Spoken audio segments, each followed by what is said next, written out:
Good morning, good afternoon, good evening. It's getting to the point where the season is ending here in Ontario. It's time to start pulling out all the tubers, all the bulbs, harvest all of our flowers, our plants, our veggies. And today I've got a video on how to pull and store your dahlia tubers. So I've got 2 dahlias left here in the garden bed. I've already pre-cut all of the flowers and everything off them, so I let them kind of climatize into the soil for a couple days before I pull them out. But it should be a nice short video on how to pull, store your dahlias for the winter. So let's get started.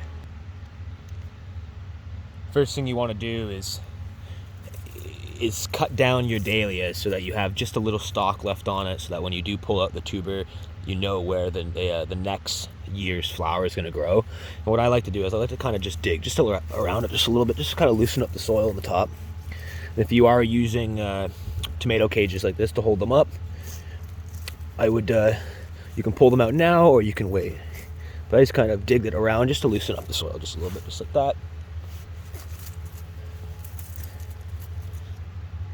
And then let me go grab my scissors so we can cut this, and then we'll do the next step from there. All right, so the first cut, usually a couple inches above the soil level. This right here can be thrown into your compost. So now we have just our little stalk left of our dahlia tuber. Some people like to just pull on this stalk to pull out your tuber if you're using really, really loose soil like sand or peat moss.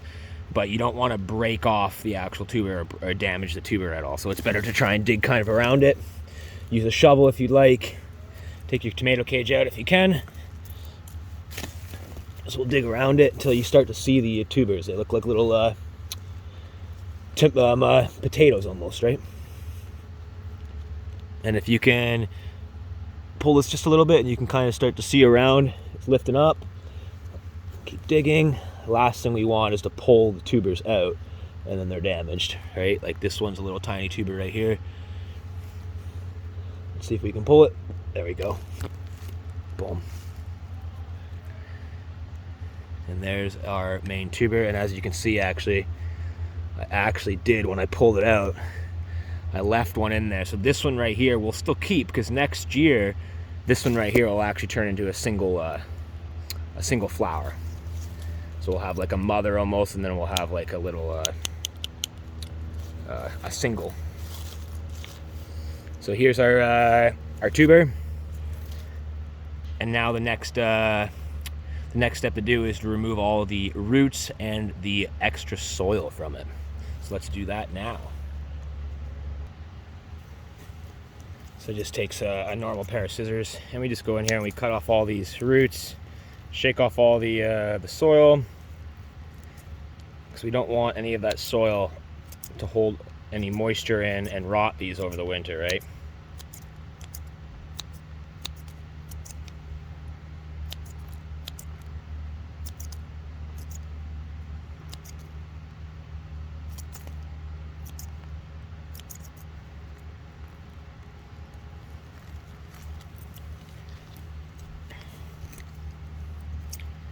It's easy peasy. Just going through here and cutting them all off, right?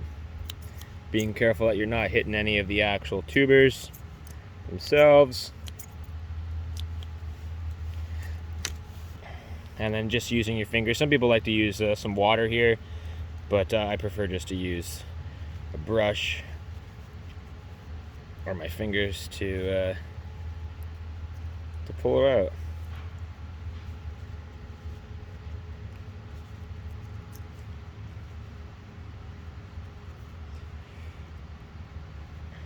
Okay. There we go.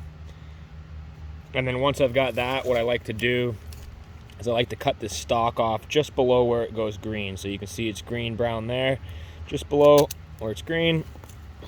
And this is kind of how I will store it. Sometimes these are a lot shorter, sometimes they're a lot longer. But there's one. Let's get this one too. And like I said, when I pulled this out, I did break this one, which is fine. Your goal is obviously you don't want to, but these next year will actually grow into another plant as well. So you can save these little pieces as well, these little tubers. So if you do break one off, like I just said, it is still fine. So let's put those off to the side and let's get our other one out. And let's be a little bit more gentle with this one, eh? So again, let's cut it off about 6 inches above. Let's dig around until we find a tuber. Some people like using the shovel here. I find the shovel, sometimes when you use a shovel, you actually cut into one of the tubers because they're so spread out. So sometimes it's nicer to just dig.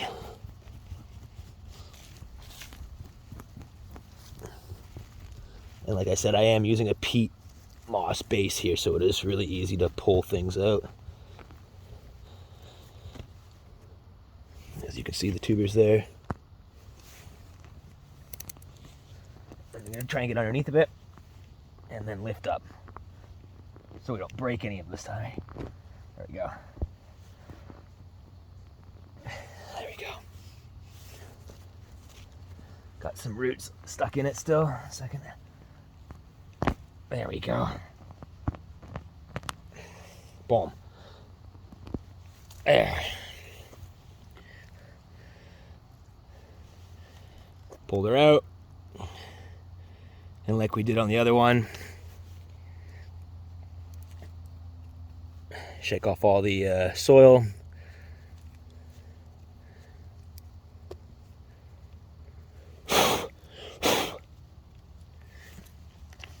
Cut off all of the roots.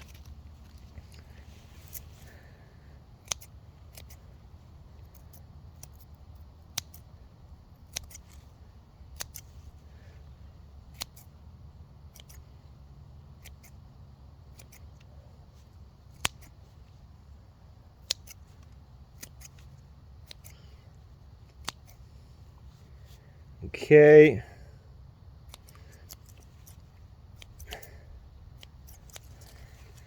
And then we'll cut it back just before the green like I normally do. And there we go. We got another set. So we've got 2 tubers, 2 full moms, and then we've got our little tiny one. So from here, now that we've pulled them out, we can move on all over to our drying place, which is just here in the greenhouse. And I've already pulled out all of my other ones just to make it some movie magic here. Let's throw these ones off to the side. This is where we dry them. And the ones that are already dried, as you can see, the difference in color. Those ones need to dry still. The ones that are already dried here, we'll store them in a tote. So what I do here for the tote is we take our tuber, make sure there's no soil or anything on it. That's the last thing we want on it. Throw it in our empty tote.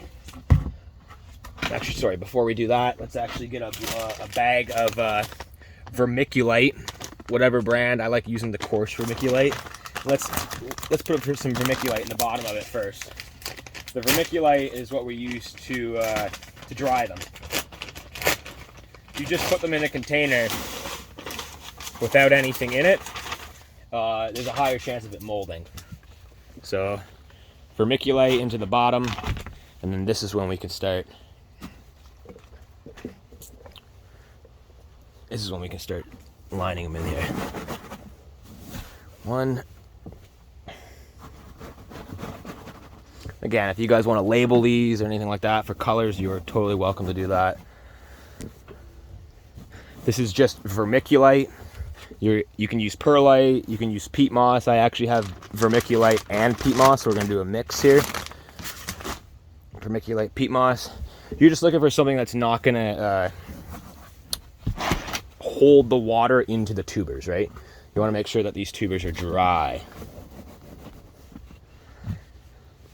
So all of the little small ones that I've broken off, these are still fine to keep, like I mentioned earlier. Just throw them in there. Okay, so we've got one set up here. Now I'm going to add some of the peat moss that I have. Again, you're just trying to space these out here so you're not trying to stack them all up on top of each other. Trying to have some type of media between them. You don't want any mold on these things.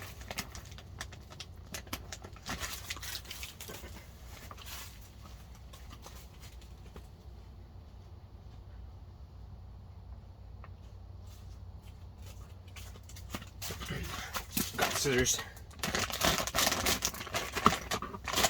You can find all one media, like just all perlite or just all peat moss. That would work as well. The store didn't have all enough vermiculite, so I just used 2. So now we did a layer to space them. Let's add another layer of these tubers.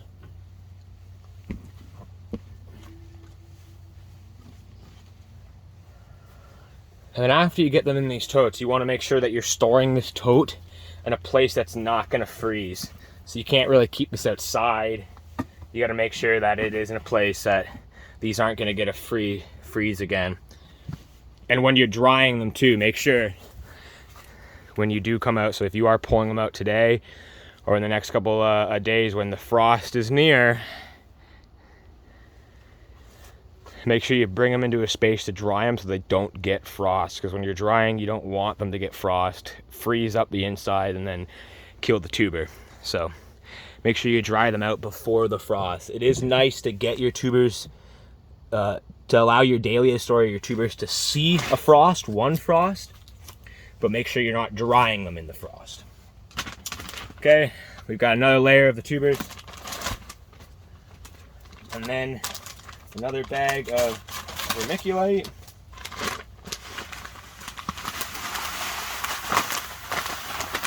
And all of the stuff that's in here you can reuse to next year in your gardens.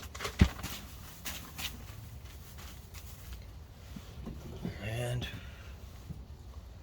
probably gonna need to get some more peat moss just to cover this all up. Another bag. But I gotta let the ones that we pulled out today dry a little bit longer. Okay. Boom. So we've got 2 that are still drying from today. And then we got that. So once these right here dry, I'll put another layer of peat moss probably on top of this, put those on, and then do another layer of vermiculite to fill it right up. Put the lid on top of this, and then we'll bring this into the basement to store that. We can't store it in the greenhouse because the greenhouse still does see some frost. But storing it inside doesn't have to be ridiculously warm or anything. It can be in a cold cellar or something like that. Just you do not want the frost. But after you've got them in there and you've got them completely covered up so you can't really see the tubers anymore, you're good to bring this in. You're good to store that up. And then next year, all you have to do is take out your tuber, pull this out of your little tote here, winterize them, and if they're still all hard, if all of these little potato looking things are hard, then you can plant this back into the ground. If they're soft and they're soggy, this is garbage. Another thing you can do too, it's a little bit more of an intermediate type skill, is you can actually cut off these different tubers here, and each of one of these will actually grow another dahlia.